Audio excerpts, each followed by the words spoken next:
মুখ্যমন্ত্রী ভবানীপুর থেকে বলেছিলেন যে আমি রাজ্যের গুন্ডা কন্ট্রোল করি, সেটা পার্কোলেট ডাউন হয়ে গেছে পুরো পশ্চিমবঙ্গে এবং 14 বছর ধরে গুন্ডারা রাজ্যটাকে কন্ট্রোল করেছে। এই ব্যাপারটা আমরা বলেছিলাম যে মুখ্য নির্বাচনে মুখ্য সচিবকে দিল্লিতে ডেকে চিফ ইলেকশন কমিশন যদি পরিষ্কারভাবে বুঝিয়ে দিতে পারে যে কি করতে পারে, সংবিধান কি ক্ষমতা দিয়েছে, তাহলে সেটা পার্কোলেট ডাউন হয়েছে। এবং পার্কোলেট ডাউনটা কিন্তু প্রশাসনিক লেভেলে তো হবে।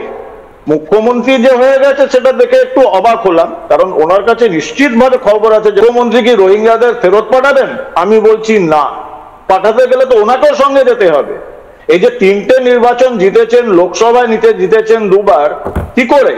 এই রোহিঙ্গাদের কাঁধে ভর করে। ওনার যদি ক্ষমতা থাকে উনি শেখ শাহজাহানের বিরুদ্ধে কেস রেজিস্টার করুন।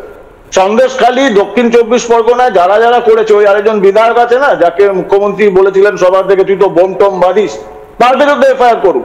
উনি জানেন না ওনার ভাইপোর কনস্টিটিউয়েন্সিতে ডায়মন্ড হারবারে কত লক্ষ রোহিঙ্গা রয়েছে? এটা তুমি খুব ভালো করে জানো।